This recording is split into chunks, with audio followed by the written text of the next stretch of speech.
the latest city council meeting, a local bookseller made it to the top of the agenda. Councilman Grant Wehrli read the mayor's proclamation declaring November 6, 2014 as Anderson's Bookshop Day in the city of Naperville. The honor comes about as the store celebrates its 50th anniversary. The group then got down to business at hand, discussing a proposed $3.2 million tax levy increase, bumping it up to $49.1 million. This would help alleviate a projected budget gap for the next fiscal year, though the city would still be down about $11 million.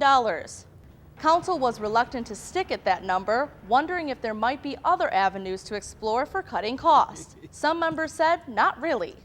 First if you glance through at the budget, you'll see that there's just there's not a lot of things we can defer. The head count's near about the bottom that it can be. Maybe we'll find a position or something that, as Councilman Fieseler, I think, correctly pointed out, through attrition we don't have to refill. But I don't know where we're going to find these big numbers at this point. With a potential shortfall looming, many feared leaving the city in a position to have to borrow money or dip into their savings to cover debts, thus lowering their bond rating, which is currently the highest available. City Manager Doug Krieger reminded the council that the tax levy increase proposed merely needed to be an estimate and could be adjusted after it was made available for public inspection. The final decision was to lower the request by $1.1 million. A hearing will be held on the proposed rate on December 2nd. And the final topic of the night was the 2.4-acre Water Street development. Among the items at issue were the placement of a transformer, as well as parking problems that could be caused when events are being held at the on-site banquet center. The developer assured the group that the transformer would be out of the way, hidden in a planter bed. Then he addressed parking shortages.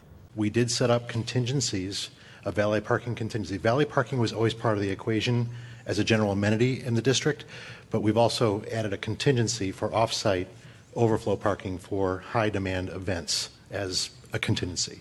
It's just to handle those specific high-demand special events.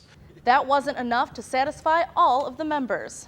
We've gone from way too big to too big. We've had grossly not enough parking to seriously not enough parking. Now the finances are even more in question, in my opinion. The traffic flow doesn't work. So I'm not going to continue to beat on this, but this has not been improved since 2007. I think it's moved in the wrong direction on a lot of different levels, and I will not be supporting it. Despite some opposition, the council voted 7-2 to move forward with the development. The final step is to work out the financial details. The developer is hopeful he will then get the green light to begin construction in December. And one last bit of business. Bill Novak, Director of Transportation Engineering and Development, agreed to reach out to contractors on the Route 59 construction project to ask them to tidy up the appearance of the area as the holiday season approaches, as a courtesy to local businesses trying to attract shoppers.